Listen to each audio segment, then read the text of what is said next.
Павловкадан 4,5 соток жер участокасы сатылат. Видеоны аяғына чейин көріңіздер. Есімнің номері экранда описанияда жазылып тұрады. Бұл объект Павловкада жайгашкан. Сіздер объект бару үчүн центральный көчө жана Луговая көчөнүн кесиштен түндүктү карай киресиздер. Киргенде бул жерде султу тарап карай кирген көчө бар. Ошол кайрылсаңыздар солго туугандар. Сатылуучу объектибиз жайгашкан. Ориентир бул 3 дүкөнүн алсаңыздар болот. Луговиядан кирип туруп эле биринчи көчөдөн солго кайрылсаңыздар Деповская көчөсү 45-даректе участок жайгашкан. Негизинен дарбазанын ордунуки могул жер туугандар. Бул жерде мондай 4 метрлик заезд менен киресиздер. Флаг формасында болуп калат. Мынакей бул участоктун көрүнүшү.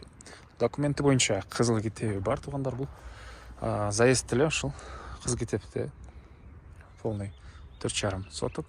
Газ бар, киргизип алуу керек. Электр энергиясы суу бар, аларды киргизип алуу керек. Жана мына бул жак чегералары мына байкалып эле турат туугандар. Сетка менен ары карай, ар жак менен бери карай. И бул забордон жана төрүндө сарайы.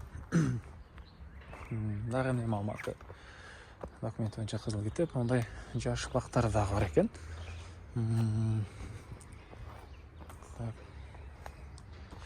Баасы болсо бул участоктун $36,000 сурап атыптыр.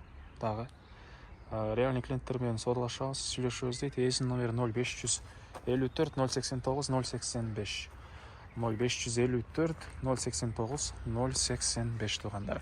Лайктан басыңыздар. Павловкадан участок издеген дос туугандар менен видеону бөлүшүп кетиңиздер.